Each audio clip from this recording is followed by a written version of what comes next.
بسم اللہ الرحمن الرحیم۔ نماز جنازہ کے بعد جو دعا ہم مانگتے ہیں، بعض دوست ہمارے کہتے ہیں یہ جائز نہیں ہے، یہ حرام ہے، یہ بدعت ہے، یہ کرنا ہی نہیں چاہیے۔ تو اس طرح کی باتیں سننے کو ہمیں ملتی ہیں۔ ہم دیکھتے ہیں کہ قرآن و سنت میں اس کے بارے میں کیا حکم ہے۔ اللہ تعالیٰ قرآن کریم میں ارشاد فرماتے ہیں وَلَا تَقُولُوا لِمَا تَصِفُ أَلْسِنَتُكُمُ الْكَذِبَ هَذَا حَلَالٌ وَهَذَا حَرَامٌ۔ فرمایا یہ نہ کہو یہ جو تم اپنی زبانوں سے کہتے ہو یہ حلال ہے، یہ حرام ہے، یہ تم اللہ پر افتراء باندھتے ہو۔ ان الذین یفترون علی اللہ الکذب لا یفلحون، جو اللہ پر جھوٹا افتراء باندھے وہ فلاح نہیں پائیں گا۔ یعنی قرآن کریم نے ہمیں یہ درس دیا کہ ہمیں یہ حق نہیں دیا گیا ہم اپنی مرضی سے جسے چاہیں حلال کہہ دیں، جسے چاہیں حرام کہہ دیں۔ اور السنن الدارقطنی اور مطالب العالیہ میں امام ابن حجر اسقلانی اس حدیث کو لکھتے ہیں، حضرت ابو ثعلبہ الخشنی رضی اللہ تعالیٰ عنہ سے یہ حدیث مروی ہے، اور امام حاکم نے ایک دوسری سند سے اور صحابی سے اس حدیث کا مفہوم لکھا ہے کہ حضرت ابو ثعلبہ الخشنی فرماتے ہیں نبی صلی اللہ علیہ وسلم فرمائی ان اللہ فرض لکم فرائض، اللہ نے تمہارے لیے کچھ چیزیں فرض فرمائی ہیں، فرمایا فلا تضیعوها، ان کو ضائع نہ کرو، اور کچھ چیزیں اللہ نے تمہارے لیے حرام فرمائی ہیں، اللہ کی حرمت کے پردے کو چاک نہ کرو۔ اور آگے آتا ہے وساکت عن اشیاء، کچھ چیزوں سے خدا کی قدرت خاموش رہی ہے، من غیر نسیان، بغیر بھولے۔ یہ نہیں کہ اللہ بھول گیا ہے، اللہ نے اس کا کوئی حکم بیان نہیں کیا، نہیں، فرمایا اپنی مرضی سے رب تعالیٰ نے کچھ چیزوں کا حکم بیان نہیں کیا، فرمایا فلا تبحثوا عنہا، ان کے بارے میں بحث نہ کرو۔ یعنی جو چیز قرآن و سنت کے اندر واضح طور پہ جس کی حرمت بیان نہیں کی گئی اس کے اندر بحث نہ کی جائے۔ اب جو جہاں تک دعا کا مسئلہ ہے تو قرآن کریم کے بے شمار مقامات ہیں، مثلا اللہ تعالیٰ فرماتے ہیں ادعونی استجب لکم، مجھ سے دعا کرو میں قبول کروں گا۔ دعا صرف اللہ سے کی جاتی ہے، اور حدیث میں آتا ہے دعا مخ العبادہ، دعا صرف عبادت نہیں ہے، عبادت کا مغز ہے، اور عبادت صرف اللہ کی ہوتی ہے، یہ مانگنا صرف اللہ سے ہے۔ اب دعائی خدا کی کیسا وقت آ گیا، لوگ اللہ سے مانگنے کو بھی بدعت کہنے لگے ہیں۔ دعا تو اللہ سے کرنی ہے، جنازے کے بعد کریں پہلے کریں ایک طرف، جب بھی دعا کرنی دعا تو اللہ سے کرنی ہے، تو لوگ رب سے مانگنے کو بھی بدعت کہنے لگے ہیں، ناجائز کہنے لگے۔ اللہ اکبر، یہ کیسی مسلمانی ہے۔ فرمایا دعا مخل عبادت، یہ تو عبادت کا مغز ہے۔ اب جہاں تک بات ہے کہ جنازہ کے بعد دعا کرنا، حدیث مبارکہ کے اندر سنن ابن ماجہ حدیث نمبر 1497 ہے، ابو داؤد کی حدیث نمبر 3199 ہے، اور صحیح ابن حبان میں ہے، سنن الکبریٰ بہقی میں، بے شمار حدیث کی کتابوں میں حدیث موجود ہے۔ علامہ البانی کہتے ہیں حدیث حسن ہے، امام ابن حبان نے اس حدیث کو صحیح کہا، شعیب ارناؤت کہتے ہیں اسنادہ قوی، اس حدیث کی سند قوی ہے۔ اب حدیث سن لیجئے، حضرت ابو ہریرہ رضی اللہ عنہ فرماتے ہیں قال رسول اللہ صلی اللہ علیہ وسلم، نبی صلی اللہ علیہ وسلم فرمایا اذا صلیتم علی المیت، جب تم میت کے اوپر نماز پڑھ چکو، یعنی نماز جنازہ پڑھ چکو، فاخلصوا له الدعاء، پھر بعد میں اس کے لیے خلوص دل سے دعا کرو۔ اب یہاں پر صریح حدیث کے اندر نبی صلی اللہ علیہ وسلم نے حکم دیا کہ جنازہ کے بعد تمہیں دعا کرنی چاہیے، اور یہاں پر فاخلصوا له الدعاء جو فرمایا، یہاں پر جو فاخلصوا کے اندر فا ہے، یہ فا تعقیب مال وصل کے لیے آتا ہے۔ اب یہ تو اہل علم کے لیے تھا، سادہ انداز میں اس کی بات سمجھا دوں کہ تعقیب مال وصل کیا ہوتی ہے۔ قرآن پاک سے اس کی میں ایک مثال پیش کرتا ہوں۔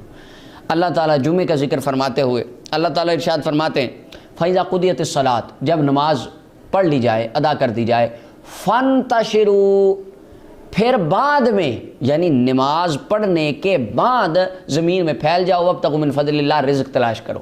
وہ یہاں فضل سے مراد رزق ہے۔ اب یہاں پر اور اسی طرح اذا صلیتم علی المیت فاخلصوا، پھر بعد میں خلوص دل سے دعا کرو، جس طرح یہاں فرمایا جب نماز پڑھ لو پھر بعد میں زمین میں پھیل جاؤ اور اللہ کے بارگاہ میں رزق تلاش کرو۔ یہاں پہ کچھ دوست کہتے ہیں نہیں، یہاں پر اس کا مطلب ہے جب تم جنازہ پڑھ رہے ہو نا تو اندر ہی دعا کر لو، خلوص دل سے جنازہ کے اندر ہی دعا۔ اچھا، اس کی سادی سی آپ مثال سمجھیں۔ اب تعقیم الوصل کیا ہوتا ہے؟ میں آپ کو کہتا ہوں آپ میرے پاس تشریف لائیں گے نا جب، پھر میں آپ کو کھانا کھلاؤں گا، تو اس کا کیا مطلب ہے کہ جب آپ آ رہے ہوں گے تو اندر ہی راستے میں کھانا ہو جائے گا؟ کیا یہ مطلب ہے؟ یہ معنی ہے سادے انداز میں تعقیم الوصل کا۔ ایک کام کر لیا، اس کے فوراً بعد اس کام کو کیا جائے گا تو اس فا کو کہتے ہیں تعقیم الوصل کے۔ یہ میں سادہ اس سے زیادہ سادہ نہیں کر سکتا ہے، یہ میں نے مثال دے دی سادہ کی۔ تو فرمایا اذا صلیتم علی المیت، جب تم جنازہ پڑھ چکو، فاخلصوا، پھر فوراً بعد اس کے لیے دعا کرو۔ تو قرآن کریم کے اندر بھی یہ فا تعقیم الوصل کے لیے، یہاں پر یہ مطلب تو نہیں ہے جب تم نماز پڑھ رہے ہو تو اندر ہی زمین میں پھیل جاؤ، نماز کے دوران ہی تم دوڑ لگا دو اور جا کے بازاروں میں، یہ مطلب تو نہیں ہے، یعنی ایک کام پہلے ہے دوسرا بعد میں ہے۔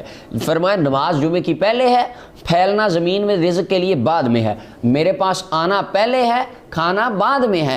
اسی طرح حدیث میں ہے، فرمایا نماز جنازہ پہلے ہے، دعا بعد میں ہے۔ ایک وہ دعا ہے جو نماز جنازہ کے اندر مانگی جائے، ایک یہ وہ دعا ہے جو نماز جنازہ کے بعد مانگنے کا حکم فرمایا۔ اب اس کے بعد دوسری حدیث مبارکہ مسند احمد بن حنبل کی حدیث نمبر 19447 ہے، اور مستدرک امام حاکم کی حدیث نمبر 1334 ہے۔ امام حاکم فرماتے ہیں ھذا حدیث صحیح، یہ حدیث صحیح ہے۔ حضرت عبداللہ ابن ابی اوفا رضی اللہ تعالی نبی صلی اللہ علیہ وسلم کے بڑے جلیل القدر صحابی ہیں، ان کی صاحبزادی کا وصال ہو گیا، یہ ان کا جنازہ پڑھانے کے لیے تشریف لے گئے۔ ثم کبر علیہا اربعا، انہوں نے 4 تکبیریں کہیں، 4 تکبیر نماز جنازہ پڑھا۔ ثم قام بعد الرابعات قدر ما بین تکبیرتین یدعو، پھر 4 تکبیروں کے بعد 2 تکبیروں کی مقدار آپ کھڑے رہے اور کھڑے ہو کر اس تکبیروں کے جو وقفہ تھا مقدار کے مطابق اس کے اندر اپنی صاحبزادی کے لیے دعا کرتے رہے۔ اب 4 تکبیر نماز جنازہ کے بعد دعا کرنا یہ رسول اللہ کے صحابی کی سنت ہے، اور یہ حدیث صحیح ہے۔ اور پھر ثم قال، پھر آپ نے فرمایا کان رسول اللہ صلی اللہ علیہ وسلم یصنع فی الجنازۃ ھکذا، پھر فرمایا لوگو میرے آقا و مولا حضور سرور عالم صلی اللہ علیہ وسلم بھی نماز جنازہ میں اسی طرح فرمایا کرتے تھے، یعنی 4 تکبیر کے بعد حضور دعا کیا کرتے تھے۔ اور امام حاکم کہتے ہیں حدیث صحیح ہے، اور جو حدیث اس کی حدیث کی سند کے اوپر جو دوست اعتراض کرتے ہیں، امام حاکم نے آگے ان کا بڑا پیارا خوبصورت چھوٹا سا جواب دیا ہے، اس کے میں بتا دوں۔ امام حاکم فرماتے ہیں وَإِبْرَاهِيمُ بْنُ مُسْلِمٍ لَمْ يُنْقَمْ عَلَيْهِ بِحُجَّةٍ، اب جو اس کی سند پہ اعتراض کرنے والے ان کے لیے یہ جواب کافی ہے۔ اب آگے سنیے تیسری حدیث، مصنف ابن ابی شیبہ، امام بخاری کے استاد اس حدیث کو لکھتے ہیں، مصنف ابن ابی شیبہ کی حدیث نمبر 11831 ہے۔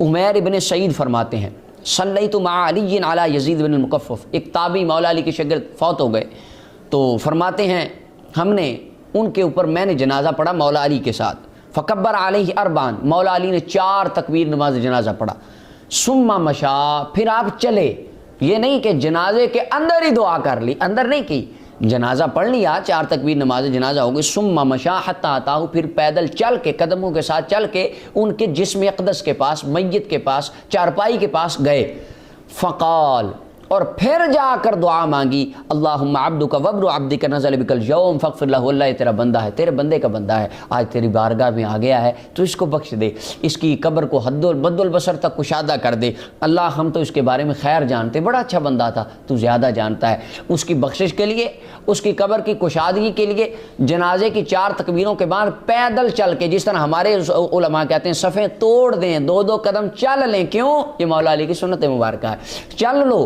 تو وہ چل کے آگے گئے اور جا کے دعا کی۔ اب یہ جنازے کے بعد صف توڑ کے 2-3 قدم چل کے دعا کرنا یہ حیدر کرار کی سنت مبارکہ ہے، اور اس حدیث کی سند صحیح ہے، اس حدیث کے تمام راوی ثقہ ہیں۔ اس کے بعد چوتھی روایت سنیے، مصنف عبد الرزاق کی حدیث نمبر 6445 ہے، اور اس حدیث کے بھی تمام راوی ثقہ ہیں۔ نافع فرماتے ہیں کان ابن عمر، حضرت عبداللہ ابن عمر رضی اللہ تعالیٰ اذا انتہا الی جنازۃ، جب آپ کسی جنازہ پر جاتے ہیں وقت صلی علیہ، اور اس کا جنازہ پڑھا جا چکا ہوتا، جس طرح ہوتا ہے ہمارے جنازہ ہو جاتا ہے اور بعض بندے بعد میں آتے ہیں لیٹ ہو جاتے ہیں، تو کہتے ہیں جب عبداللہ بن عمر، حضرت نافع فرماتے ہیں جب عبداللہ بن عمر رضی اللہ عنہ کسی جنازے سے لیٹ ہو جاتے اور جاتے، انہوں نے فوراً ابھی جنازہ پڑھ لیا ہوتا، دعا، تو آپ جا کر وہاں پر دعا کر لیتے، یہ نہیں آپ نے فرمایا نا جنازے تو بعد تو دعا کرنا ہے ہی بدعت، یہ تو جائز ہی نہیں، یہ نہیں فرمایا آپ نے، جو جنازہ پڑھا جا چکا ہوتا آپ جا کر ان کے ساتھ دعا کر لیتے، دعا میں شامل ہو جاتے، یعنی اس صحابہ کرام رضوان اللہ علیہ مجمعین بھی نماز جنازہ کے بعد دعا فرمایا کرتے تھے۔ اور دعا ہمارا تو یہ نظریہ ہے کہ جب بندہ فوت ہو جائے دعا کریں، اس کی چارپائی اٹھاتے وقت دعا کریں، جنازہ پڑھ کے پھر دعا کریں، جب اس کو لے کر دفن کے لیے جائیں پھر دعا کریں، دفن کر کے پھر دعا کریں، اور جتنا ہو سکے اس کو دعاؤں کی تو ضرورت ہے۔ اور آقا کریم علیہ السلام بھی یہ دعا فرمایا کرتے تھے۔ سنن ابی داؤد کی حدیث نمبر 3221 ہے، اور مستدرک امام حاکم کی حدیث نمبر 1376 ہے۔ حضرت عثمان غنی رضی اللہ عنہ فرماتے ہیں کان رسول اللہ صلی اللہ علیہ وسلم فرغ من دفن المیت، آقا کریم علیہ السلام جب میت کو دفن کرنے سے فارغ ہوتے، آپ آقا کریم علیہ السلام فقال، حضور فرماتے استغفروا لاخیکم، اپنے بھائی کے لیے بخشش کی دعا کرو، وصلوا له التثبیت، اور اس کے لیے ثابت قدم رہنے کا سوال کرو، فإنه الآن يسأل، اب اس سے سوال کیا جا رہا ہے۔ تو آقا کریم علیہ السلام قبر کے اوپر دفن کرنے کے بعد قبر کے اوپر کھڑے ہو کر اپنے اس غلام کے لیے دعا فرمایا کرتے تھے۔ اب سادہ سی بات ہے کہ آج آپ کا کوئی عزیز فوت ہو جائے، میرا کوئی عزیز فوت ہو جائے، تو میں اس کے لیے دعا کروں۔ دعا کس سے کرنی ہے؟ اللہ سے۔ عطا کس نے فرمانا ہے؟ اللہ نے۔ بخشنا کس نے ہے؟ اللہ نے۔ رحمت کس کی ہے؟ اللہ کی۔ مانگ کس نے ہے؟ اللہ سے۔ ایک بندہ کہے یہ حرام ہے، تو میں کیا سمجھوں گا؟ کیا یہ مسلمان ہے جو مجھے میرے اللہ سے مانگنے سے حرام کے فتوے دے رہا ہے اور ناجائز کہہ رہا ہے کہ اللہ سے مانگنا بھی حرام ہے؟ لا حول ولا قوت الا باللہ۔ کیا کوئی مسلمان یہ بات کر سکتا ہے کہ بھئی تم اللہ سے مانگنے کے لیے بھی پابندی ہے، اس ٹائم تم اللہ سے مانگ سکتے ہو، اس ٹائم نہیں مانگ سکتے؟ قرآن تو کہتا ہے نحن اقرب الیہ من حبل الورید، فرمایا میں تو شارک سے بھی قریب ہوں بندے، تیرے دل میں آنے والے خیال سے واقف ہوں۔ جب مانگے گا وَإِذَا سَأَلَكَ عِبَادِي عَنِّي فَإِنِّي قریب، بتا دو محبوب میں تو ان کے بڑا قریب ہوں، یہ جب مانگیں گے جو مانگیں گے میں عطا فرماؤں گا، ان کی سنوں گا۔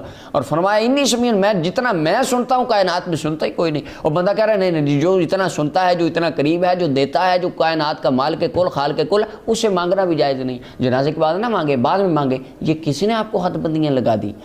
اور اس طرح کے جھگڑوں میں پڑھنا، یہ فرقہ وریت کو فروغ دینے کے لیے لوگ اس طرح کے جھگڑوں میں پڑ جاتے ہیں کہ یہ جائز ہے کہ کیوں جائز ہے، کہاں لکھا ہے، اس طرح نہیں کرنا چاہیے۔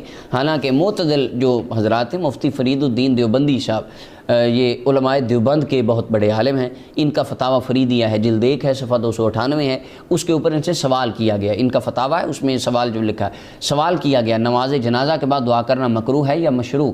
تو آگے مفتی صاحب نے جواب لکھا، کہتے ہیں صفوف میں کھڑے ہو کر دعا کرنا ممنوع ہے، اور صفوف شکستہ کرنے کے بعد مشروع ہے، یعنی صفیں توڑ کے دعا کرنا، یہ مفتی فرید الدین دیوبندی صاحب لکھتے ہیں، کہتے ہیں صفیں توڑ کے دعا کرنا یہ جائز ہے۔ اس کی وجہ فقہائے کرام فرماتے ہیں اگر صفیں توڑنے کے بغیر دعا کی جائے تو دیکھنے والا سمجھے گا شاید سلام پھیرنے کے بعد دعا کرنا یہ جنازہ کا حصہ ہے، حالانکہ حصہ نہیں ہے۔ تو جب صفیں توڑ دی جاتی ہیں تو لوگوں کو پتہ چل جاتا ہے کہ جنازہ تو نہیں ہو رہا، جنازے کے لیے یہ شرط ہے کہ صفیں بنائی جائیں، تو جب صف توڑ دی تو کسی کو شک نہیں ہوگا کہ یہ جنازہ ہے، تو توڑ کے دعا کی جائے۔ اور جس طرح مولا علی رضی اللہ عنہ کا پیچھے حدیث گزری کہ آپ 2-4 قدم چلے، اسی جگہ پر نہیں کھڑے رہے، چل کر جا کر آپ نے دعا کی، تو لہٰذا صفوف کو شکستہ کر کے یہ دعا کرنا آقا کریم علیہ السلام، آپ کے اصحاب تابعین کی سنت ہے، اور اللہ تعالیٰ سے مانگنا ہے، عطا رب نے فرمانا ہے، جتنی ہو سکے کثرت سے مرحومین کے لیے دعا کریں، اور اس طرح کے مسائل میں